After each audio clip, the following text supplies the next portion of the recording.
Jika sebelumnya kita sudah membahas tentang relasi, sekarang kita akan bahas tentang subbab fungsi.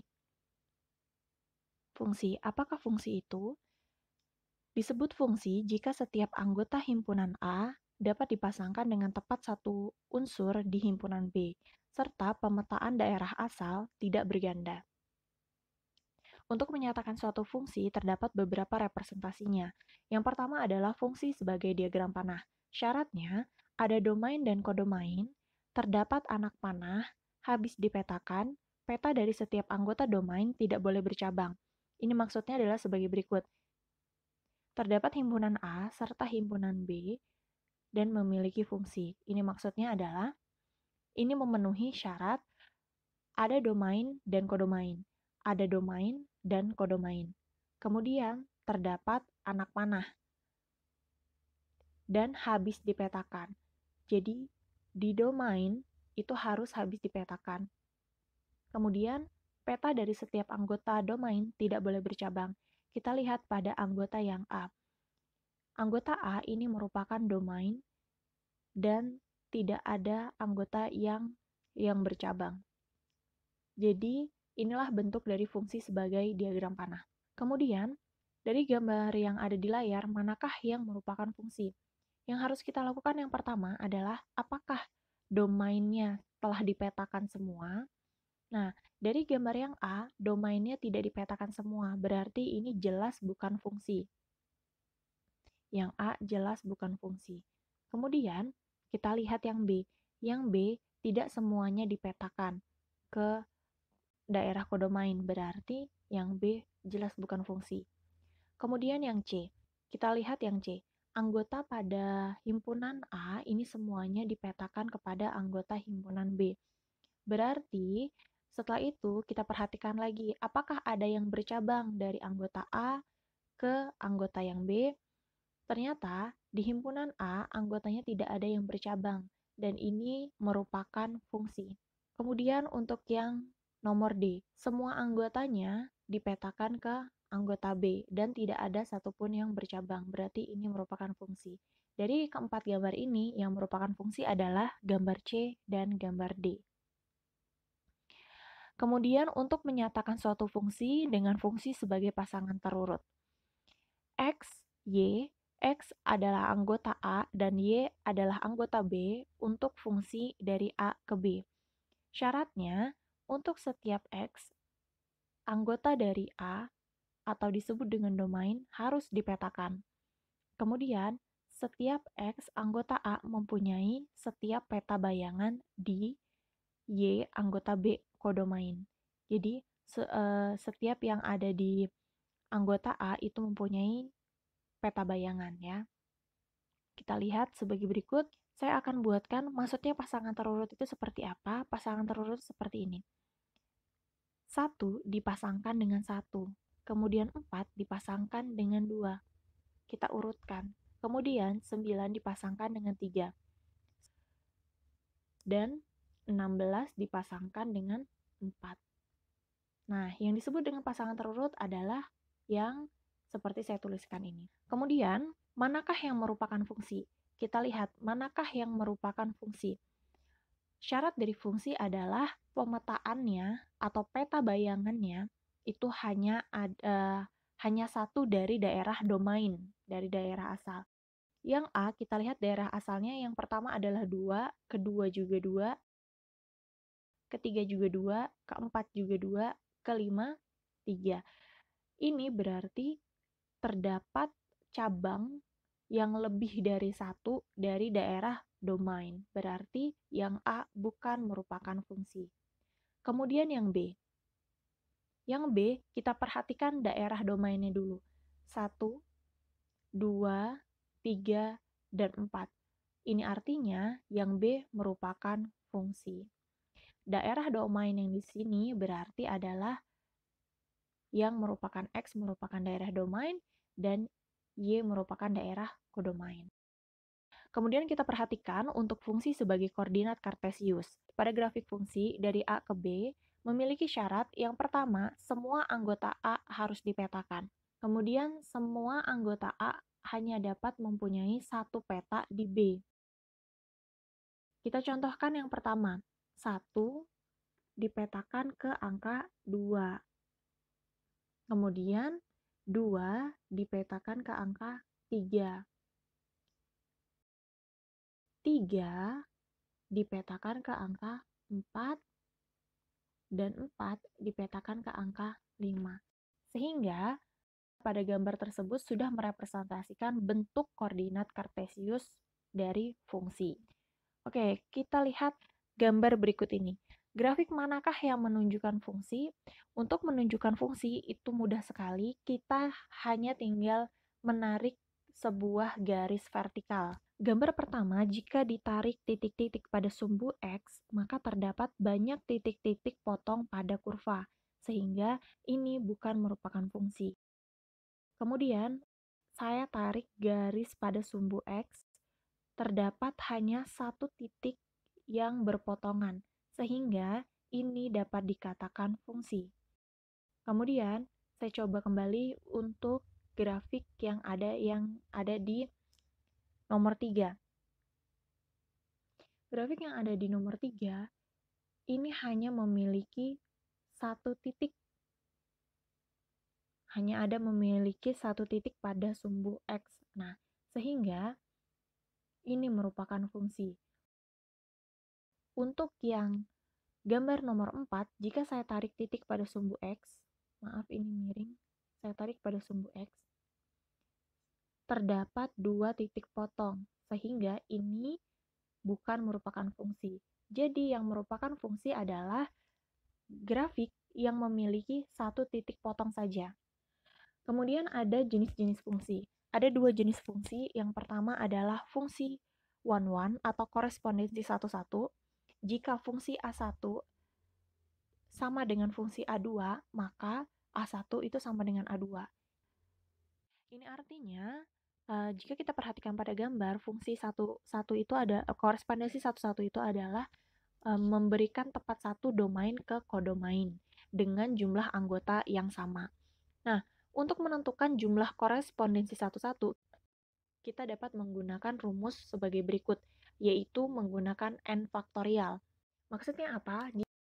Di dalam satu himpunan ini domainnya memiliki 2 anggota, maka kita dapat menentukan kemungkinan jumlah koresponden satu-satunya, yaitu n faktorial. Ini artinya 2 faktorial, yaitu 2 dikali 1 atau hasilnya adalah 2.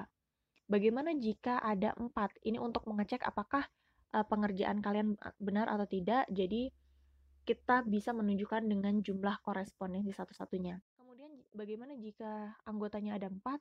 Maka kita gunakan 4 faktorial. 4, 3, 2, 1. Ini artinya 4 kali 3, 12, 12 kali 2, 24. Terdapat 24 kemungkinan korespondensi satu-satunya, gitu ya. Selanjutnya untuk fungsi onto. Untuk setiap anggota B merupakan peta bayangan dari paling sedikit satu anggota A. Fungsi A ke B, fungsi onto. Nah, untuk yang B ini tidak apa-apa atau tidak masalah jika anggotanya tidak dipetakan dari anggota A. Misalkan di sini ada yang kosong kan satu. Ini sebenarnya tidak masalah. Karena apa? Yang penting domainnya itu full atau domainnya, yang penting domainnya semuanya dipetakan ke himpunan yang B. Untuk yang kodomain itu tidak masalah apakah terkena atau tidak. Nah, ini disebut dengan fungsi onto. Nah, untuk menentukan kemungkinan jumlah pemetaan fungsi onto, kita dapat menggunakan rumus yang ada di bawah ini.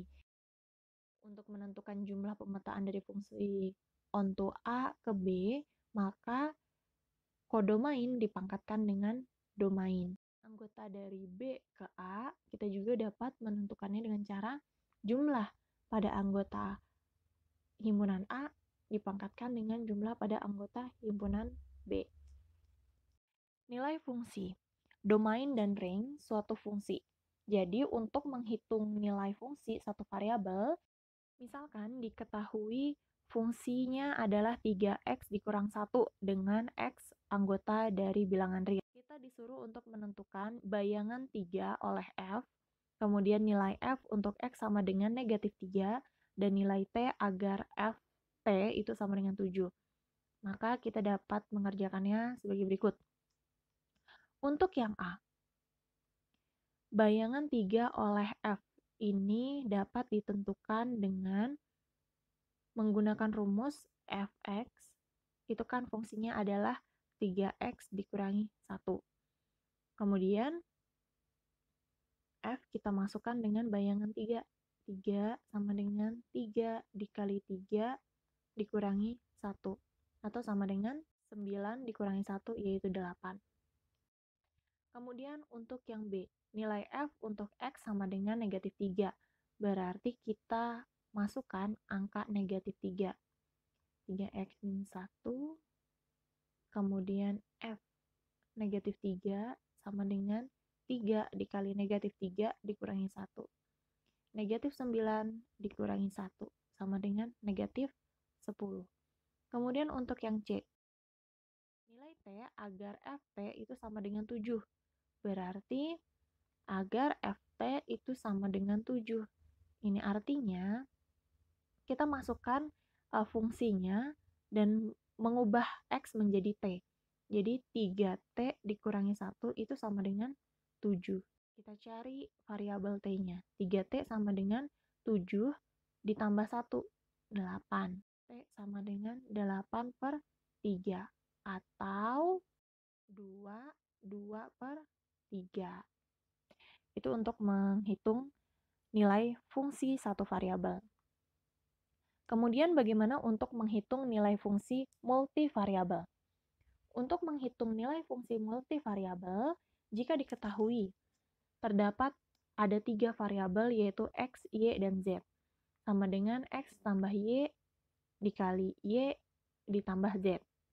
Ditanyakan berapa nilai dari f jika masing-masing nilai dari fungsinya adalah 1, negatif 2, dan 3.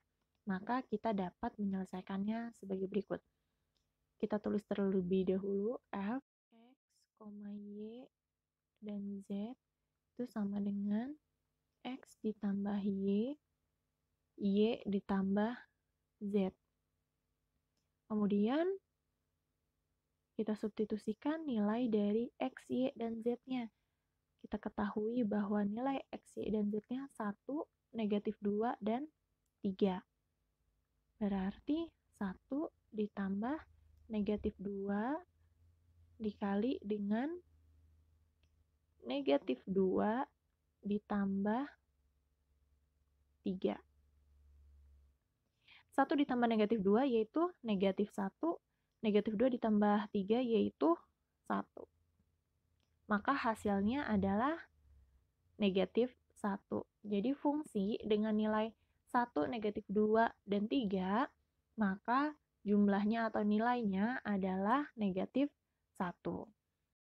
Kemudian menghitung nilai fungsi multivariabel dengan contoh yang nomor 2. Diketahui f x, y-nya sama dengan 2x ditambah 3y dikurangi 4.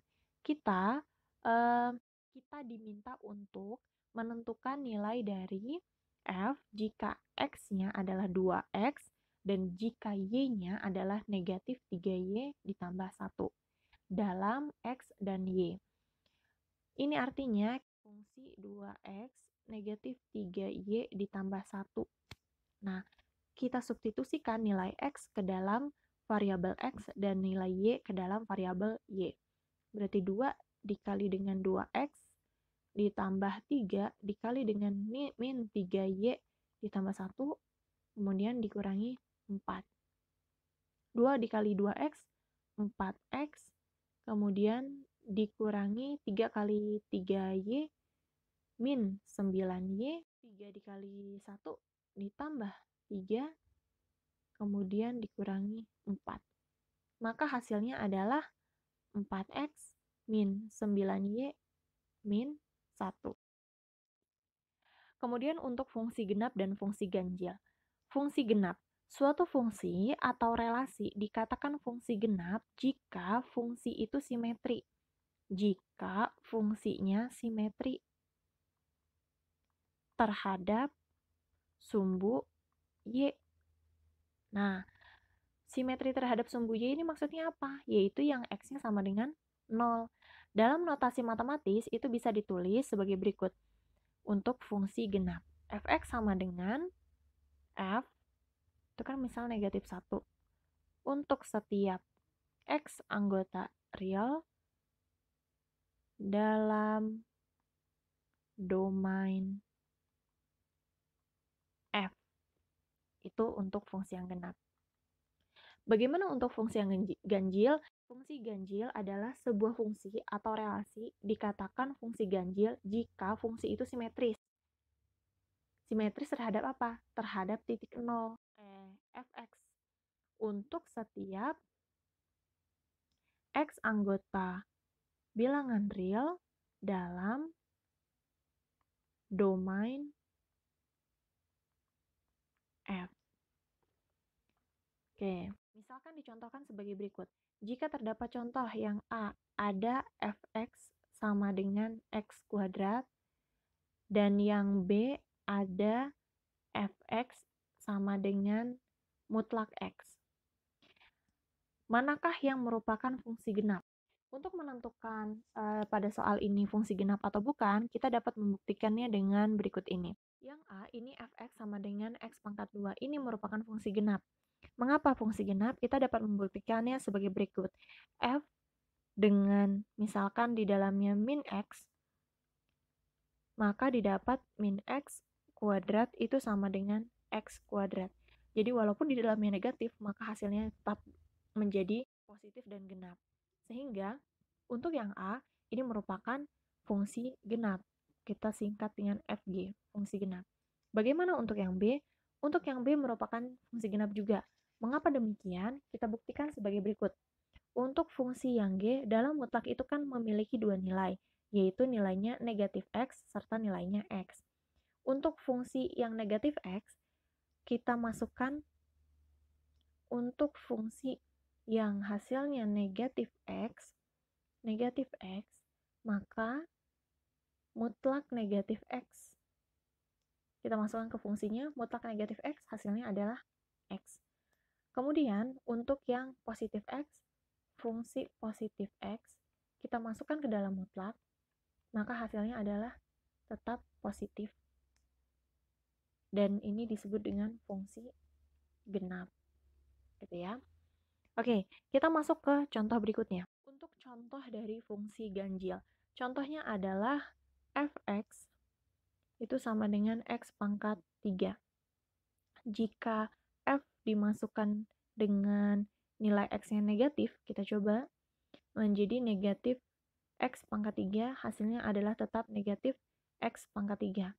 Maka, dapat disimpulkan bahwa f dengan nilai x-nya negatif x itu sama dengan negatif x. Maka ini disebut dengan fungsi ganjil.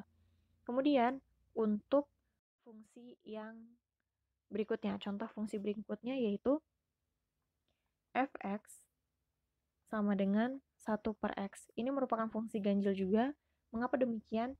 Jika kita masukkan dengan x-nya adalah negatif x, maka 1 per negatif x sama dengan 1 per x. Namun di sini negatif. Sehingga hasil dari f negatif x itu sama dengan negatif fx. Maka ini disebut dengan fungsi ganjil.